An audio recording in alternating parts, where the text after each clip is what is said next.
հայրենիքի, հայրենասիրության այն մոդելը, որով մենք ապրել ենք խորհրդային միությունում,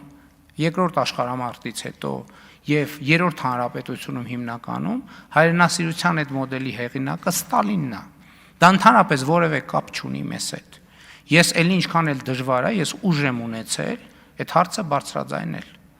որ մենք այնուամենայնիվ մենք մեզ հարց պետքա տանք, թե լավ, այդ ոնց եղավ, որ ազգային ինքնությունը ժխտող խորհրդային միությունը մեկ էլ երկրորդ աշխարհամարտից հետո սկսեց մեզ ազգային ինքնություն գծագրել մեզ համար։ Դա երկու պատճառով է տեղի ունեցել։ Պատճառ համար 1, որպեսզի մենք մեր ինքնությունը խորհրդային Հայաստանի հետ չկապենք, այսինքն պետություն ունենալու մեր իղձերը չկապեն Հայաստանի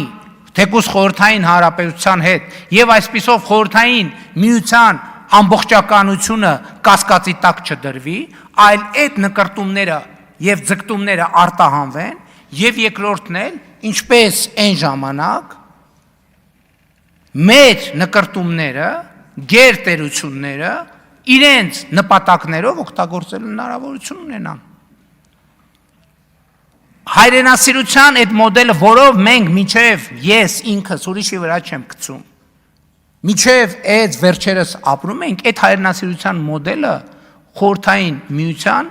կոմունիստական կուսակցությունն է ստեղծել եւ Իոսիֆ Ստալինը մեզ համար ասել է, հայ ժողովուրդ, դուք պետքա այսպիսին լինեք եւ մենք այն ինչից մենք վերադառնում ենք մեր ինքնությանը, որը կապվում է մեր պետության հետ։ Մենք հրաժարվում ենք Ստալինի սապոգի հայրենասիրության մոդելից։ Սա մենք պետք է պարզ հասկանանք։